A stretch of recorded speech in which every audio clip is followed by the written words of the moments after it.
I can share it later. Okay, it looks like I'm recording, so hopefully that works correctly. All right, let's go ahead and get started. So I saw this. I feel like this is like a good way for us to reference start the meeting. I saw this like meme really early on in the pandemic, and basically it just is saying like a lot of people will say we're all in the same boat. And basically it's saying we're not all in the same boat, we're all in the same storm. So what that means is we're all in like living in this like COVID world, but for some people it's been really hard, and it's been hard for everybody probably, but for others it has been easier. So one of the things that I have gotten, I don't know about a lot, but sometimes, is why are we even considering going back to hybrid? What we're doing is working. And so if what we have been doing is working for your family, I'm glad. But we do need to start working towards reopening, and know that some people have really been struggling and it hasn't been working. So there's not necessarily like a good way to, go about this. I feel like it's hard.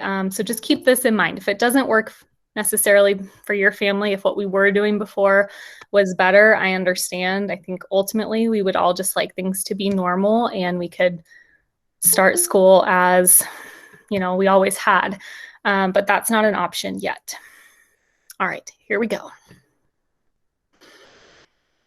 So hopefully by now, you know that we are planning on doing what we're calling an AMPM schedule. So kids will come to school from either 8:10 to 10:30 or 12:30 to 2:50, Monday, Tuesday, Thursday, Friday.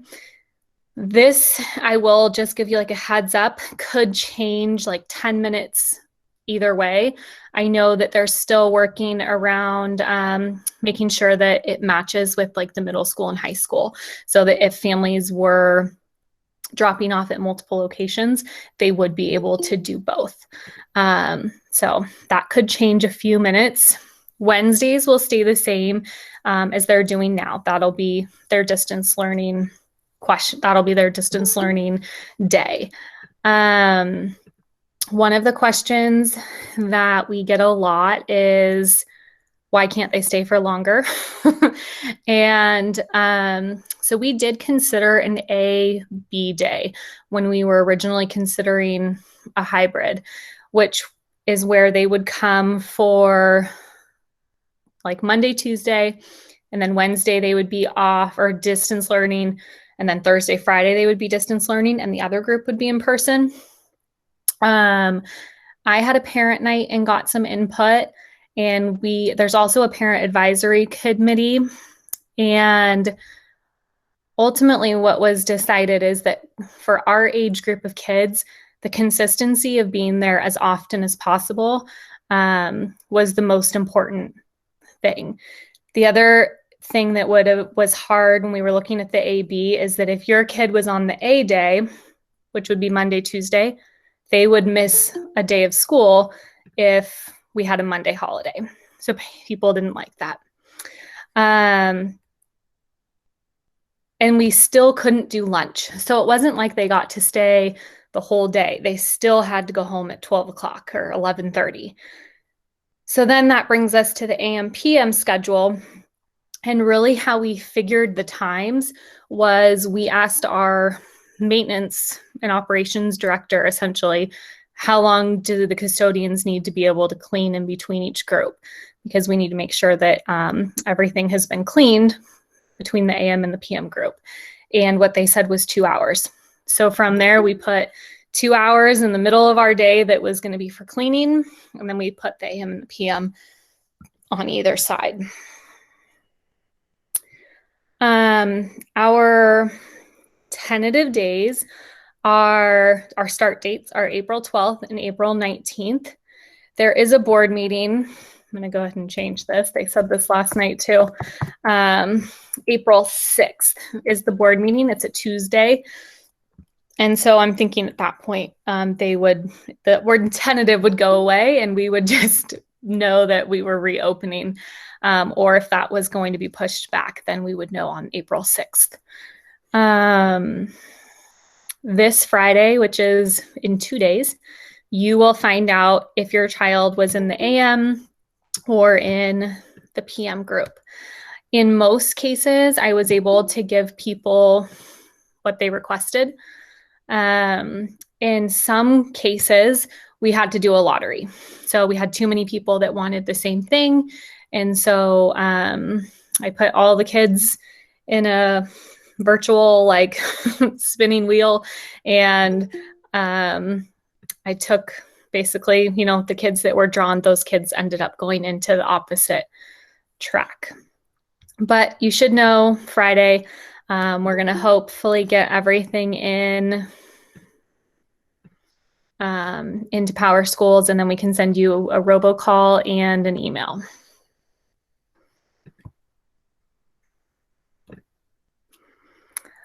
All right, so now kind of like, what does it look like?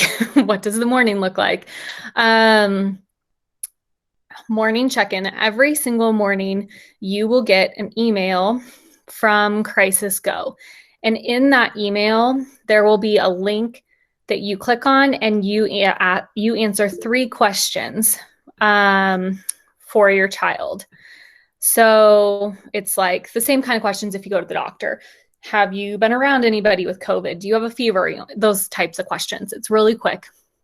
If you have more than one child, you will get multiple emails. And then from there, you answer your question. Sorry, I was just going to look and see if I could pull it up on my phone for you.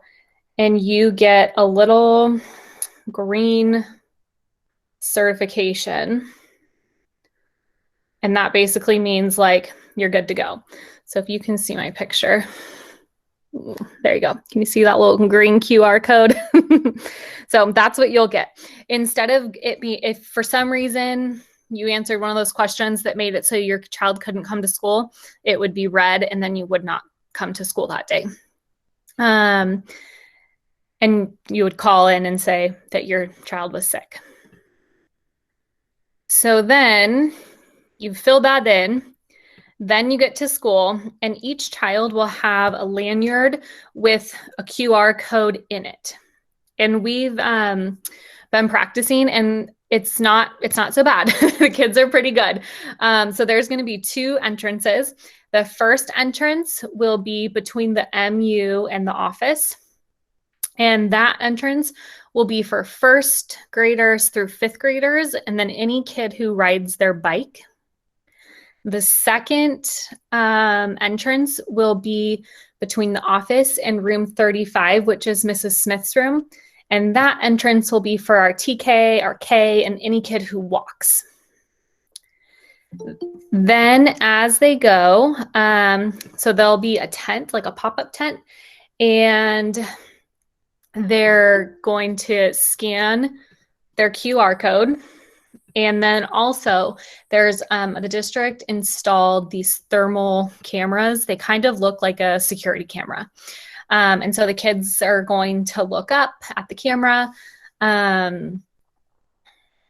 They have to take their hat off. If they have a hood on, they'll have to take their hood off, because it truly is like scanning their temperature. Even we've seen, like, if kids have really thick bangs, they'll have to pull them back, or it won't always read them. And then we get on our end like a little green box around their face, and it tells us what their temperature is. If they had a fever, it would give us a red box.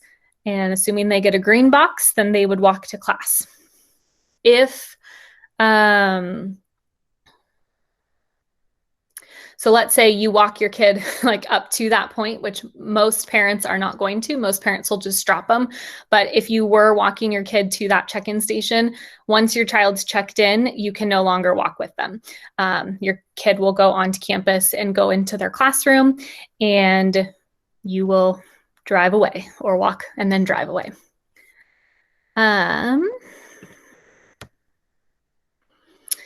So one of the biggest changes is that our parking lot will be closed. So if you are entering the first through fifth graders, there is the back parking lot or the back area of the parking lot, and that'll be totally closed in the morning. And then the front part of the parking lot, we're going to use that as like a yellow zone. So essentially, you pull over, the kids get out, and then they walk to their entrance.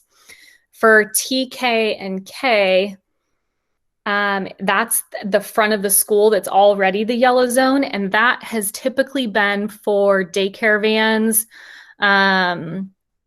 school buses. So that's where TK and K parents can drop off. If you really want to walk your child to that like check-in station, you would just have to park on one of the like Cutest, Country Club, golf course, any of the surrounding streets.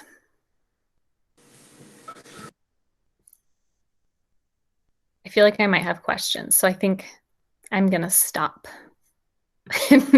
Actually, I'm gonna say one more thing. So then when the kids are being picked up, it will look the same, except the back part of the parking lot is where the kids will be waiting for you.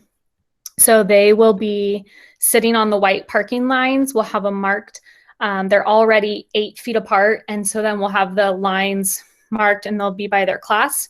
It'll go first graders, then second graders, third graders, fourth graders, fifth graders. And you would drive up. There's room for 2 cars. So the left lane would be for going around and the right lane would be for when your kid's getting in the car. You would park in front of like the first grade zone. Your first grader will get in the car. If you have a third grader, you would continue driving until you got to the third grade. Your third grader will get in the car. If you have a fifth grader and a kindergartner, your fifth grader will go sit with your kindergartner and be picked up at the front of the school. We figured that was easier than having kindergartners try and move places. And your kids can still ride their bikes or walk home.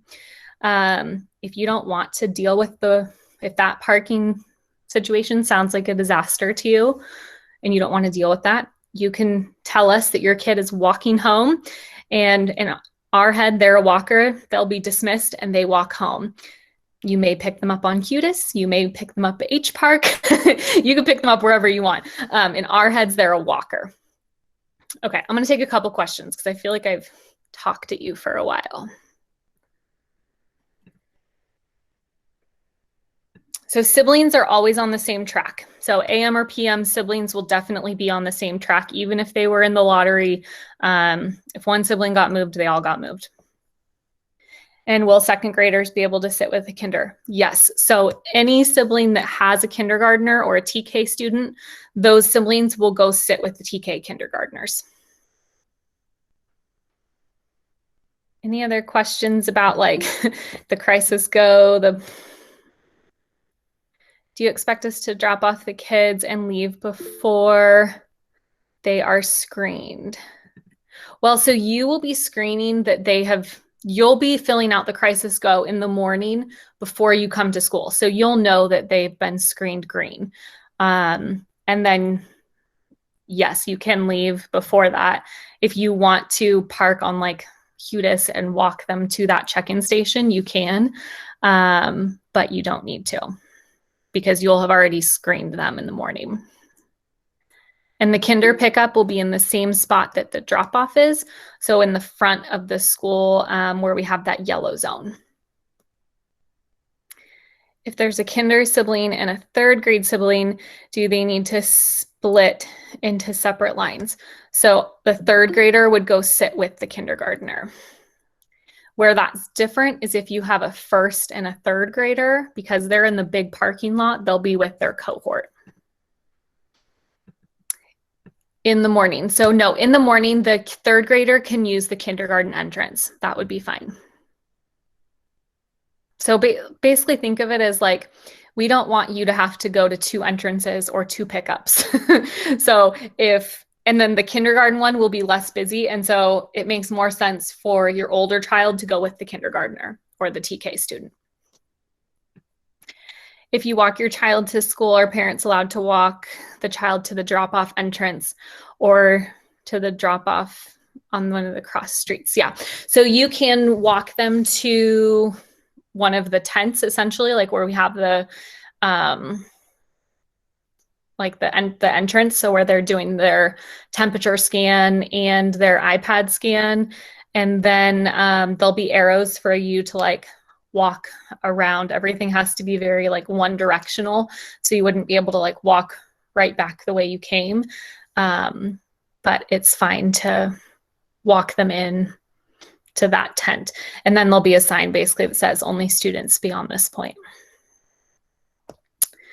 So if school starts at 8:10, then the screenings would start at 8:10. So whatever time the screenings start, that is what the entrance time will be. And then because the kids have to go straight to class. They can't, like we normally do the morning walk, we can't do that anymore. They're going straight to their class. And then basically teachers are doing different activities in the morning that it's not like direct instruction. So if they don't get until 8:20, they're not missing out on their lesson. That's going to be more of their like check-in time. How are the kids doing? How's their morning or their afternoon going? Think of it as like, I know lots of teachers have been opening the Google Meets a few minutes early. It's kind of like that. So the kids are checking in and saying hello and visiting with each other. But instruction hasn't actually started yet. I'm going to hold off on that one. Any other questions about drop off or pickup for now?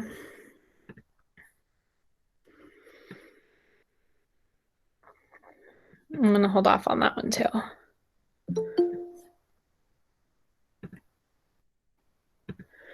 So we will have people out there to help them. And then also the question was, how do they know where to go? Also, we're going to be doing tours.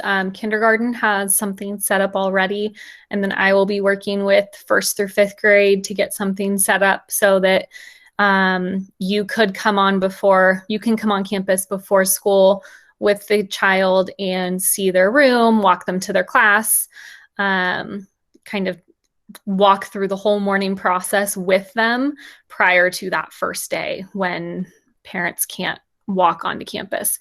So you'll get a date from either me or from the teacher for when tours can happen.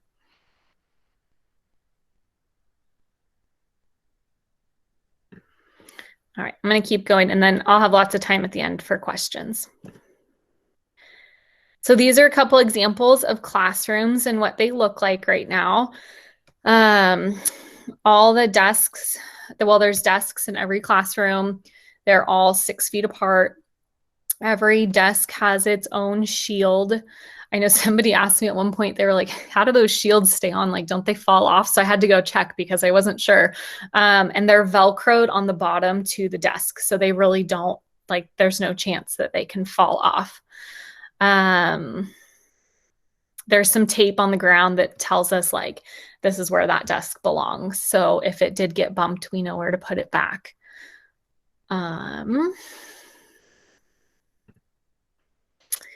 And then we already answered this one. Can I walk my student to class?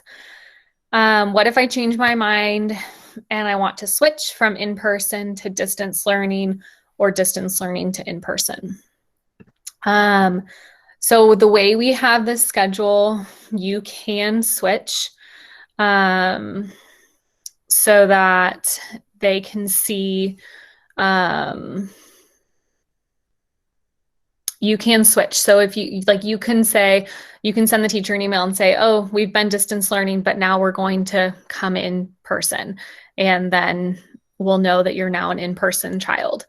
What we don't want to happen is a kid to be in person one day and then distance learning the next day, and then, kind of going back and forth. That will be really hard for the teachers.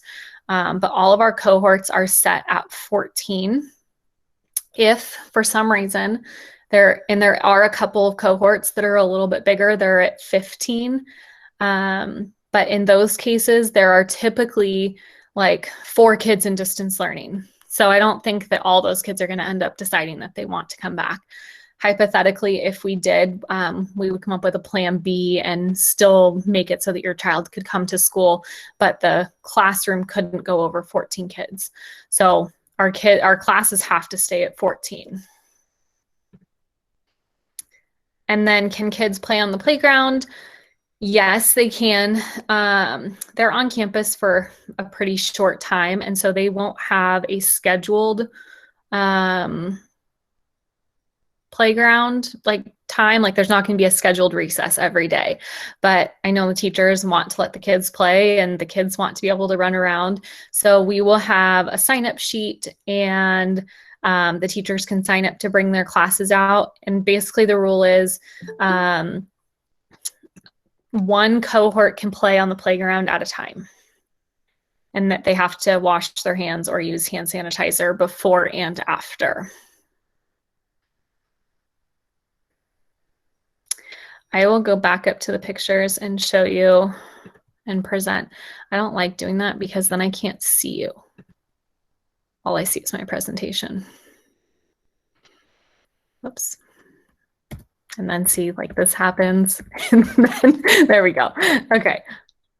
Those are the classrooms.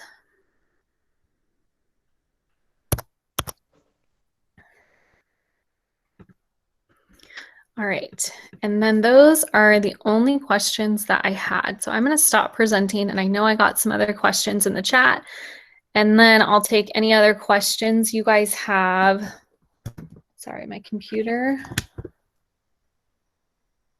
says that it's going to die, but it's plugged in. It's not charging. Okay. Try again so we don't get the echo. Okay, perfect. Now I won't lose you. I'm sorry. Thank you for sticking with me for a second. There's never like an easy answer, except I'm going to go back to where I was since my computer's not charging anyway. Okay, let me go back to those questions. Are kids required to wear a mask? Yes. So all the kids have to wear a mask all the time. We will have a spot for them that they can take a break, like a mask break outside, but they do have to wear a mask. And they actually have to wear a mask. Like it can't be, at one point, I know there was a question about like, could it be a gaiter? And now they're saying that gaiters aren't acceptable. It has to be a mask. We do have extras on campus if they forget them, or if they're the class that goes out and plays that day and then they forget them or lose it, or somehow it falls off, or, kids lose masks all the time. So, or lose everything all the time, I should say. So we do have extras if somehow the mask magically disappears. Okay, let me go back up. So how is this going to evolve as we move through the tiers? I'm not exactly sure what the orange tier looks like as far as schools go. I believe the yellow tier is potentially when we're able to be there until lunch or through lunch. So I'm not exactly sure. I know that the red tier we can open and we don't have to have the plans submitted to or approved by the county, which is where we're at now. If a student isn't feeling well for whatever reason, how do we pick them up early? So if a student is not feeling well, what will happen is their teacher will radio the office and we will walk up and get them. And then we have like a tent that they will go in, and we'll call the parent and say, your child's not feeling well. And then you would have to come and get them immediately. And that's why it'll be really important that we have updated like emergency numbers for everyone, because typically, like if a kid's not feeling well, we just let them lay in the office if they're even, if we can't get a hold of the parent. And in this case, we're going to have to kind of go down the list. Like, mom didn't answer. Okay, we'll call dad. Okay, we'll call grandma. Like, who are any of these people who can pick up your child? So the question is, how will the distance learning schedule be impacted? So think of this as a totally different schedule, and it impacts and changes everybody. So if your child is staying on distance learning, their schedule still totally changes. They're either an AM or a PM kid. The question is, will seats be 6 feet apart in the isolation tent as well? There will only be one child at a time in the isolation tent. If we had more than one sick student at a time, we would have them in different places. We also, the district put in new air filtration systems.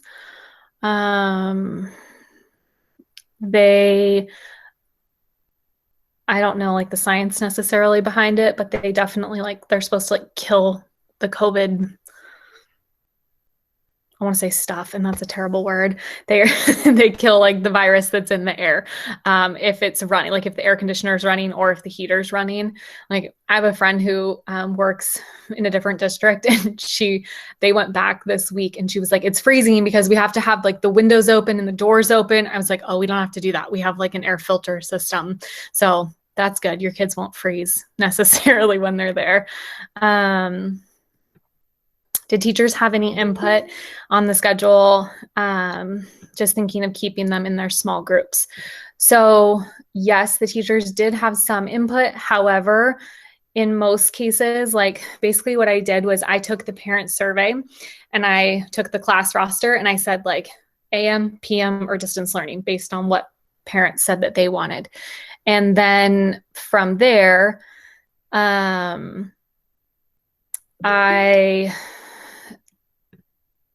basically said, okay, we have 14, or if there was room, if a parent said that they were open, then often the teacher was able to place them.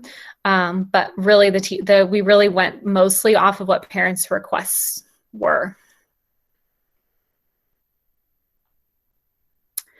So what it said, so the question is there a certain time frame a parent has to pick them up if they're sick? For instance, a parent has 30 minutes to pick up from the phone call.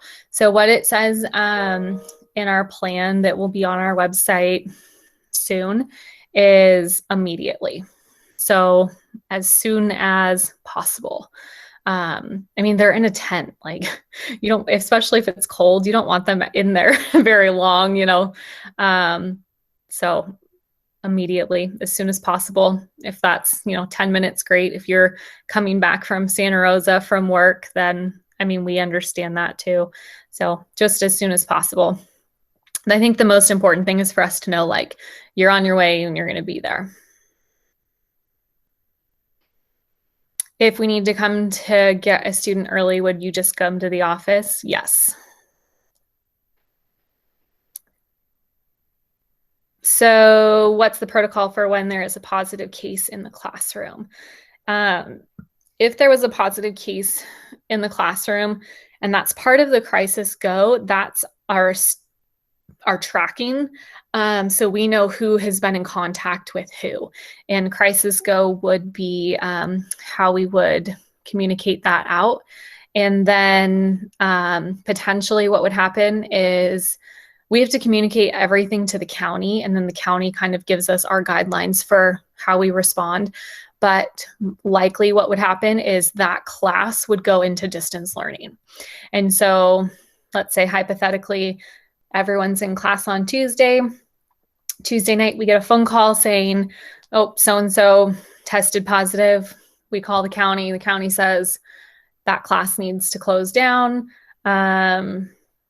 You would get a message saying Mrs. Hankerson's class is going to be in distance learning for the next 10 days. And then those kids would all be back to kind of what we've been doing, where everything would be online.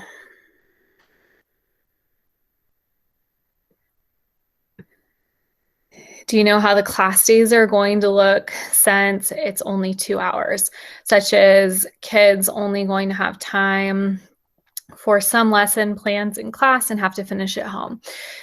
Yes, so their teachers can do different things, but potentially they would have, like, it's a little bit more like the homework model. So the teacher would give a math lesson in class, and then the kids would take that work home and do that as asynchronous. If they're in the morning, they would do it in the afternoon.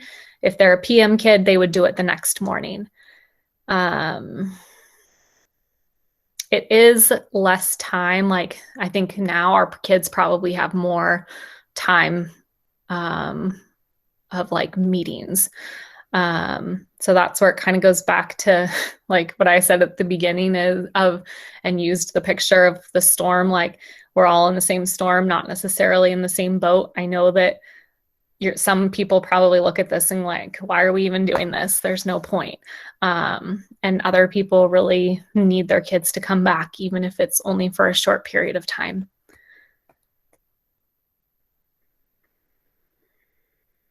Okay, this question, I don't know, but I can get the answer. It says, what air filtration system do you have? So they talked about it a lot at board meetings a few months ago. So I will look back and find what board meeting they talked about it. Basically, Grayton Rancheria purchased, I think, 289 of them for the district. And then the district used CARES funds to buy the rest. And each classroom has their own like filter. Will parents be able to walk kids from Hacienda Circle to the screening points? Yes. So if you go from Hacienda, you would basically just walk across the blacktop, and then you could choose either entrance. What we don't want parents to do is walk from Hacienda and then go like down that 4th and 5th grade hallway. We want them to stay like going towards the parking lot. The schedules for AMPM will go out on Friday. You should get an email and hopefully also a phone call. If your child meets with someone other than their teacher on distance learning, will those meetings still take place? Not knowing the specifics, I can't say if I know that they'll still take place, but if it's like specialized academic instruction for an IEP or speech and language type of meeting, then yes, those meetings will still take place. The time would potentially change. If it is like an extra support, but it's not like linked to an IEP, it may or may not take place. It will depend on staffing and what that looks like for us. So I'm not sure. Depends, I guess, what the situation is. Is it a full 10 days even with a negative test with the rest of the cohort? It really depends. That's really up to the county, and we can't we don't get to say like you have to get a test. Typically what the county says is like we encourage you to get a test. So that's where I think that 10 days comes in, is because they haven't been saying recently like kids have to go get a test. So it would be really a case-by-case situation, and we would be working with our COVID coordinator and the county office or the county health system to figure out what that would look like.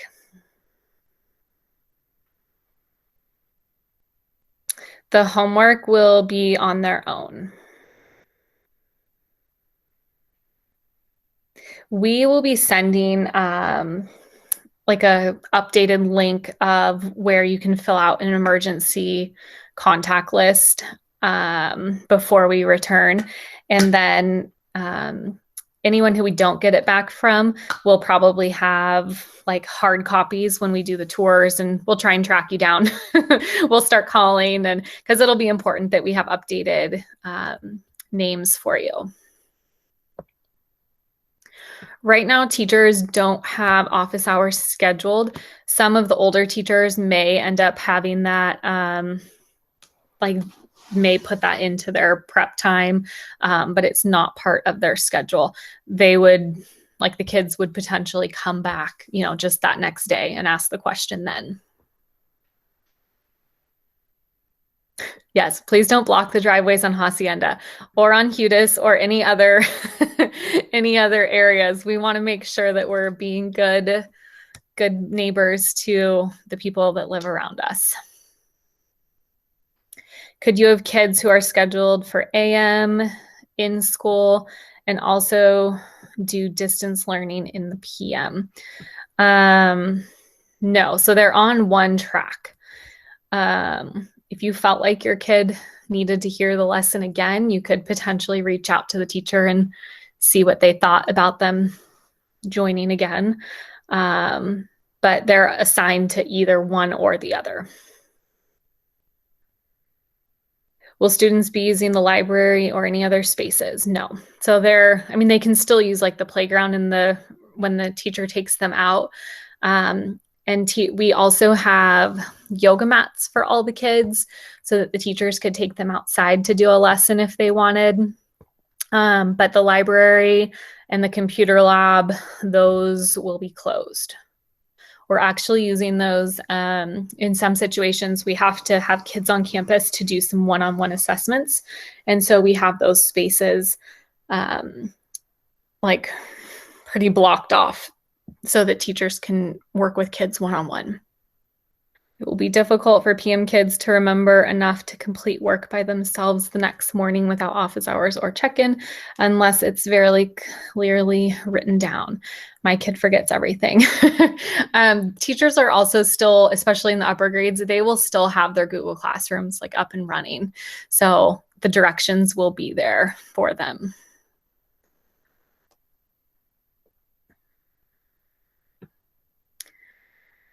Are teachers, staff wearing masks only or the whole get up like face shields?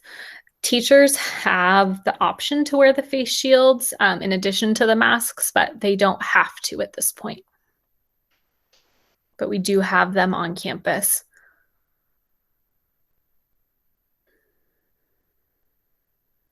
And so that would be like the same for a kid. Like if a kid wanted to wear a face shield, but they would still have to wear a mask, they could wear a face shield in addition. Will they be online in class and or need to bring their computers to class with them? It will depend. It'll be really a teacher choice. In most cases, our teachers are thinking that they will not bring their devices. But in some cases, okay, so here I am now on the on my phone. Good thing I switched over and now I have to figure out how to see the chat for questions on here in call messages. Okay, perfect. Sorry, you guys. Thank you for bearing with me. So the question was, will they be in class? Oh, the computers. So most are thinking no, but especially like in the older grades, if they're working on something, it might make sense for them to bring it in. It gets hard. Like I feel like part of the reason we want them back is because we want them to start having conversations and interacting and not having as much screen time. So it won't be every day if they have to. The other hard part about bringing their device is that they would have to bring them charged every day, which going back to the my child forgets everything comment, having your kid remember to bring a charged device every day might be a little bit much if we were asking that every day. So most days, no, some days potentially. Is all material, lessons, agenda, assignments, instructions still going to be presented using Google Classroom? In most cases, yes. What teachers have said is that they think that they're going to have to continue that so that parents know kind of what's going on also. We're going to have to kind of see as we go too and see like what works and what doesn't. I mean, we've never done hybrid before. And so in our head, we might have things up and going and thinking that that's how it's going to be, and then find out that that doesn't work. So it'll be a learning lesson for us as we go. The other thing that we're thinking we'll still have to do are like material pickups, except they'll look a lot different.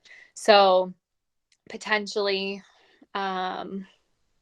all the kids are still going to have to bring home their materials, because in that scenario where a classroom gets shut down, we still want the kids to have their materials. So there are going to be things that they have to bring back and forth.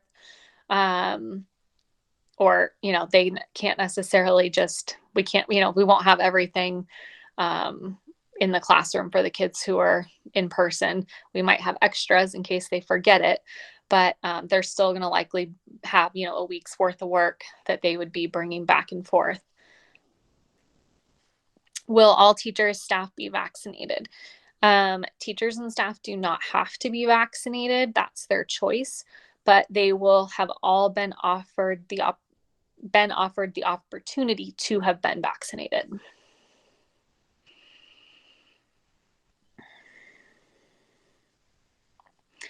If I choose PM for hybrid, but now need to request AM, is it too late? You can send me an email and I can see if I can change it. I think probably in most cases it's too late. But if I can change it, then I will.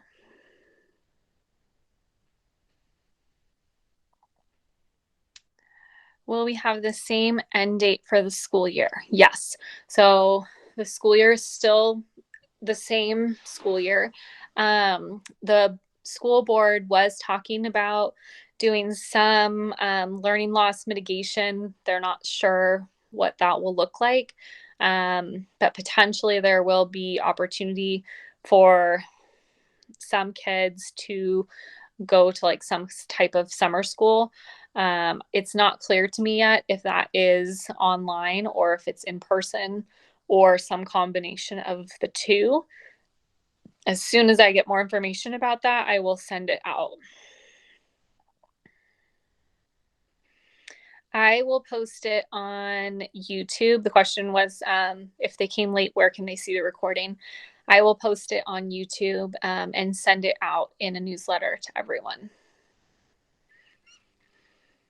And hopefully it worked, because depending on when you got here, you know that I had some technology issues and I'm now doing the meeting from my phone because my computer died. So hopefully everything got recorded. If not, I'll try and get all of this out in another way with the majority of the questions that were asked. Are the emergency days going to be used this year, or is the last day May 28th? I'm not sure. We did have a day that we had to cancel school for emergency closure, but I haven't heard yet if we have to make that up or not. So as soon as I hear, again, I'll let you know. For the young ones who are still required to be in a car seat, when driving through to pick them up, are we allowed to jump out and get them strapped in?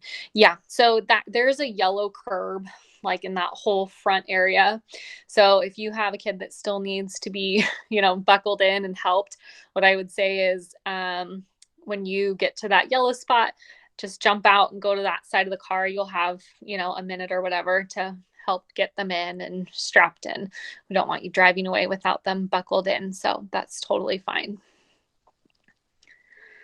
Are there certain requirements as the type of mask that they'll need to wear?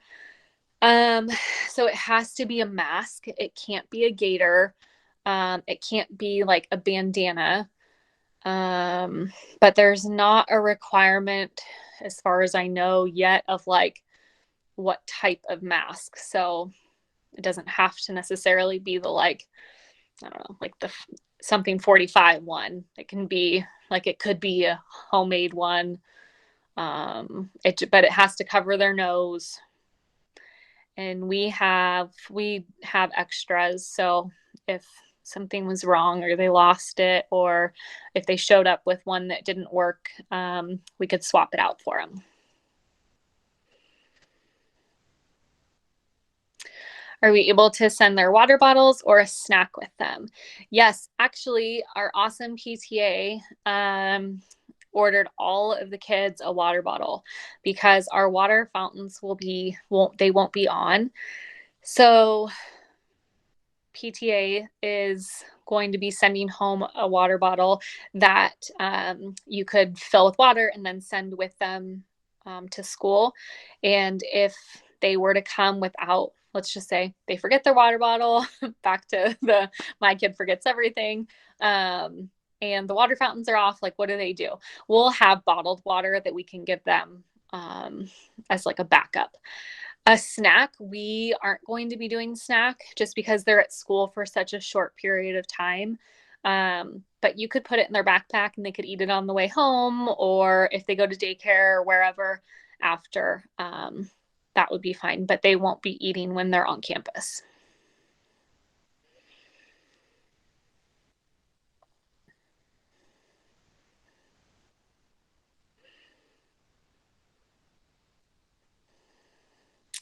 Yes, so the 19th is the tentative return date for 3rd through 5th.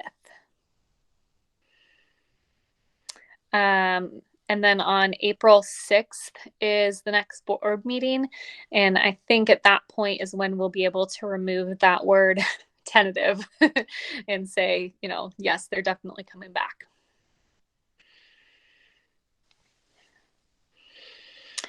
You're welcome. You guys, thank you so much for just like sticking with us this year. I know all the staff, we feel like really just grateful that we work at a school with such awesome parents who are supportive and helping us in any way that you guys can. And we know that this hasn't been easy, and it's, we're looking forward to getting back to something more normal. And Erica, Miss Gomez said the biggest thing for a successful drop off is to check in prior. So just to reiterate, those crisis go emails that you get in the morning, if you can fill that in the like first thing, and then bring your kid and they have their QR code, it goes so fast. Like we can get kids in really quick. If you forget, I didn't say this, I don't think, if you forget, like, or let's say grandma's helping that day or whatever,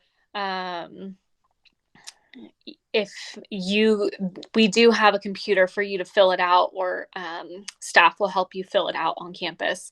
It's just easier to get it done before. So depending on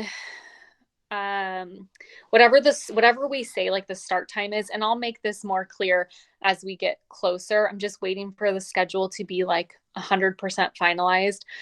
It could still shift 10 minutes. So it could be 8:10, it could be 8:20, but whatever that start time is, that really will be the first time that kids can be dropped off, because the teachers have to be there to open their classrooms.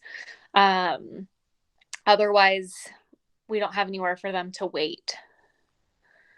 And the crisis go screenings are just for kids coming to school. Good question. Not the distance learning kids.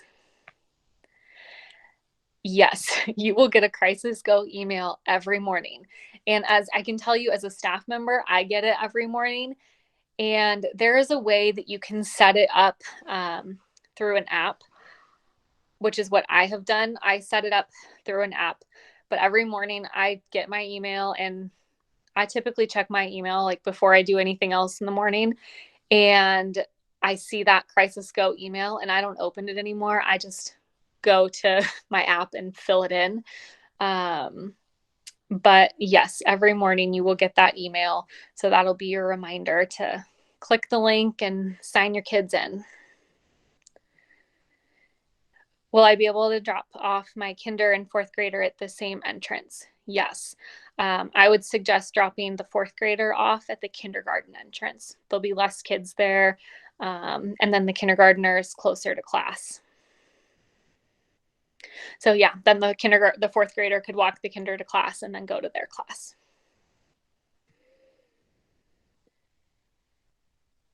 If you guys have any other questions, you're welcome to stay or keep typing them in. If not, thank you for coming and spread the word. I'll hopefully this recording worked and I'll get it out. If not, I'll make another one that probably looks a little more put together.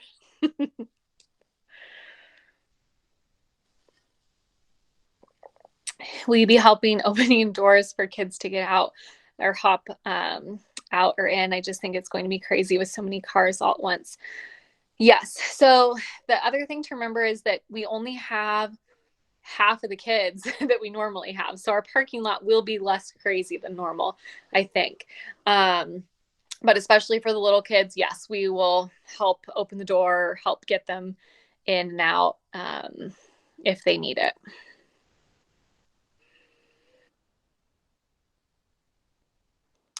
If email screen is green and the child has a temperature, the check-in or parent's going to be called straight back. Yes. So if you dropped your kids off and it said green, but then we scanned them and they had a fever for some reason, we would call you and just say, oh, sorry, come back and get them. They have a fever.